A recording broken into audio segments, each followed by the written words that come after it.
So what's coming here in 2025? I mean, do any of us know what to expect? You know, when we're trying to run a business, when you're trying to help your business owners, your leadership teams to make good decisions, you know, you want to try to stay ahead of this. None of us like surprises. And so I thought I'd focus today on a little bit more of what you can start thinking about and what you should be watching for. My name's Pandy Pridemore. If you're new to the show, you're watching the human resource from ICRC-TV here in Cincinnati, Ohio. And we try really hard to bring the most important and most relevant topics for you to consider. But everyone right now is saying, well, with this new administration, what in heaven is going to happen? It just seems like everything keeps changing. Well, how many times have you heard me say, if you've been watching the show, change is the only constant in the universe. And we all need, and maybe you already have now, but we learned with that pandemic, we need to get comfortable with being uncomfortable, especially when we're talking about human resources, because yes, things are going to change. And we just saw one of our big major changes with the block of the new threshold changes for the Fair Labor Standard Act, the white-collar exemptions. Did any of you see that coming? I mean, obviously, there's always going to be hints of people not happy with moving all the exempt thresholds to 58,000. But my gosh, why in the world didn't they do it sooner? I mean, we had a lot of, actually, I'm still hearing from employees who are very disappointed and very upset. And with that block, the threshold returned to the original of 35,000. I think 568, if I have that number correct. I mean, that's crazy. That's all that time that they had us thinking about this and ramping up. But this is what I'm talking about. This stuff can happen overnight. So with the new administration, don't look for that to be changing again for a while. That's going to have to take some heavy lifting to get that back into conversation. But what I do think you can watch for is a little bit of easement and returning to the Trump era interpretation of W-2 versus 1099 and how we can determine if somebody truly is an independent contractor from a business perspective. It's crazy, and many of you made a lot of big changes to meet the current standards, but I don't think they're going to hold. I think it's going to go back and it's going to be easier to be a 1099, and that will be a major advantage for a lot of you. So put that down on your list to watch. I also think that there's a good chance we're going to return to the 2021 Fair Labor Standard Act interpretation of joint employership. Now, this doesn't affect everybody, but if you're one of those organizations that uses temps or outside workers, and you've been, trying to decide, well, where's my liability start and where's my liability stop? How much control do I actually have over this individual? Who do they really belong to, me or them? This might be a one that you're going to really want to seriously watch. This has a lot to do with your liability. This can affect everything from workers' comp to how you have to administer ADA or FMLA. So and none of this is going to happen tomorrow. Or January 30th or 21st. This is going to take a while. But I would say just put it in the back of your mind that these are topics that might very well flip to the other side. Now, one that I don't think is going to be changing, and this is general consensus, but non-competes. The Fair Trade Commission was so reaching outside the box when they thought they could come in and eliminate non-competes across the board. I just, there were several of us that were standing there going, really? Since when do you want to get into this game, FTC? Stay on your own side of the fence.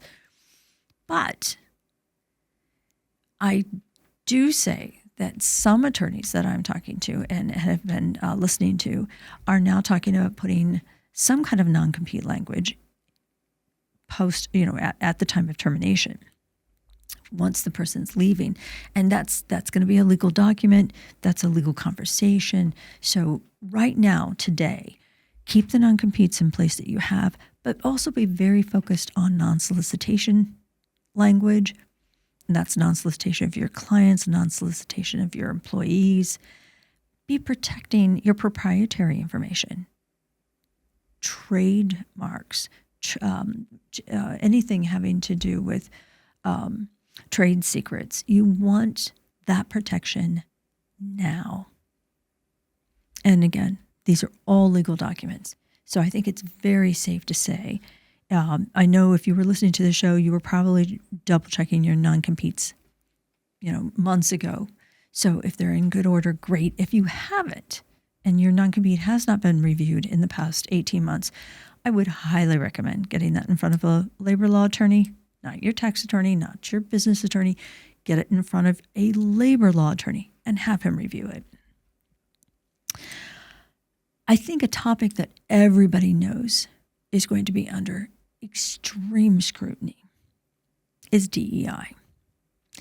And we've had a number of shows where we have talked about how companies are approaching DEI and crossing that line of legality in terms of quotas and targeting audiences or targeting specific communities and candidates.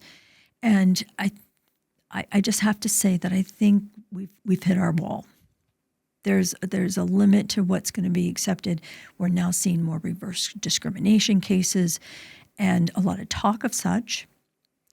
So what I would say is be very careful and start auditing what you are currently doing with DEI initiatives.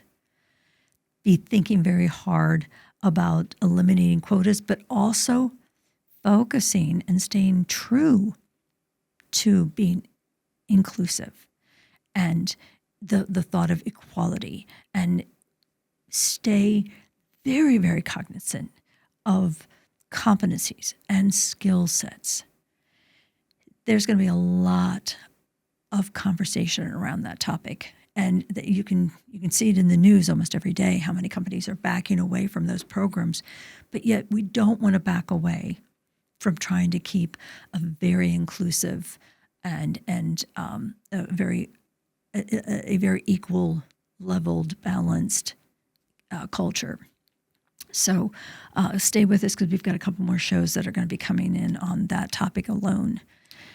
Just because we know you're gonna have questions.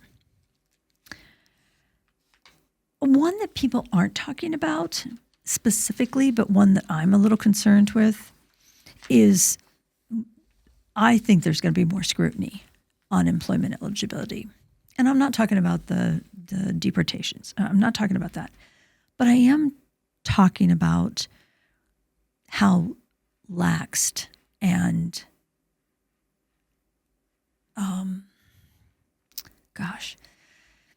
I'm seeing so many organizations not following the instructions of the I-9. And you've got gaps. And we've had a number of shows on here. I just had one here a couple months ago that shared with you that those fines have been raised to $1,000 a form on certain violations. You've got to understand, they raised those fines from $100 and some to over $1,000 for a reason. They're going to be looking for something, and they're going to want to collect when they don't find it. And I've got it in my crawl that we're going to see something coming up with these I-9s. And maybe it is because of the new administration. Maybe it is because of what the current administration's been doing with all these immigrants in the country. But what I will say, and actually I'm getting a lot of questions right now about, well, what should I do? If part of my workforce gets deported, what should I be doing now to prepare for that? And all I can tell you is there is no good answer. There just simply isn't a good answer for this, because we don't really know where this is going to go over the next 4 years. What I will say is that the I-9 is in place for a reason. It is enforceable.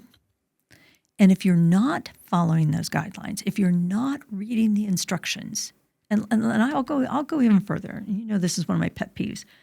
But I'm going in where other consultants have been, and I'm having to correct the most simple oversights and mistakes on I-9s.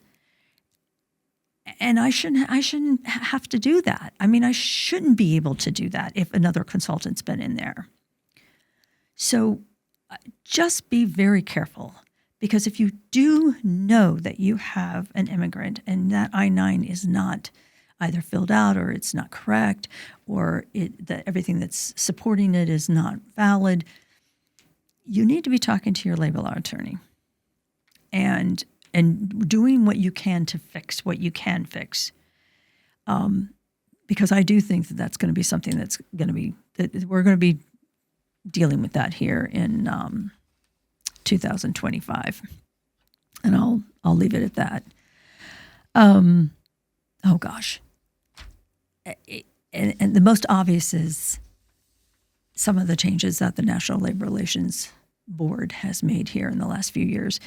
And the biggest one, which I will be ecstatic with, is if we see the changes that were made to the severance agreements reversed.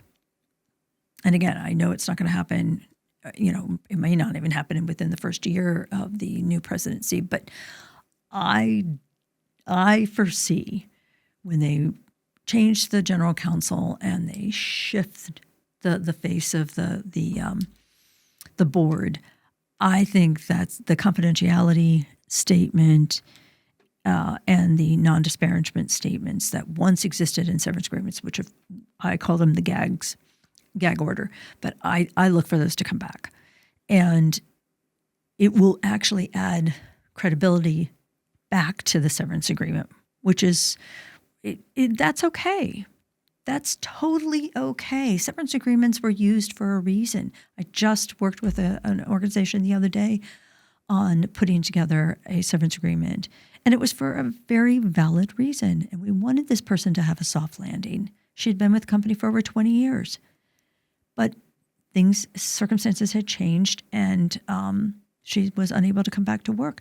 This was a good thing for her, but at the same time, it's almost something that people don't think about or talk about because of those protections of confidentiality and non-disparaging clauses being removed. So that I would be very happy with that one if it came back. And then I believe we're going to see some challenges on the different initiatives the NLRB put in regards to unions. Trump proved that administration was not pro-union as much as the Biden administration has been. He never professed he would be. And I think that, again, once the face of the NLRB changes and shifts, I think we're gonna see some changes there. Now, there I have it. It's on record. We have a show to memorialize it.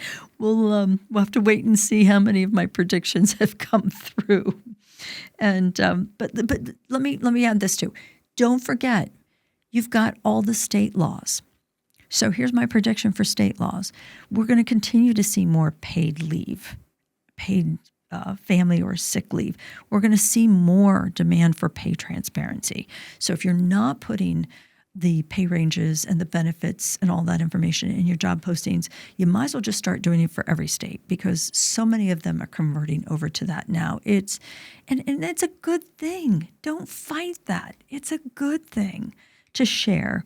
So and candidates want to know it, employees want to know it. So I do think we're going to see a lot more there. AI is not going away. That conversation, I don't even think that conversation has even really started when it comes to employment decisions. And states like New York, even Chicago, starting to dig in a little bit. They're making it very known how they feel about AI. California, they're making it very known how they want to see AI used within employment decisions. So I think that's something that we're all going to have to be watching. Of course, minimum wage is going to go up for a number of states. And overall, I think that we're going to start seeing even more competition between what the states want versus what the federal government wants.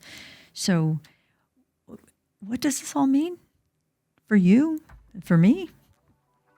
It means that I need to be here again next year and continue to be bringing you all this stuff, because I don't know how any of you could keep up with this. And I love it. So, let's just keep this relationship. You keep listening to the podcast, keep sending me your ideas, and I'll do my very best to bring the best information, the best presenters, and the best stories. You deserve it. And we enjoy it here at the Human Resource.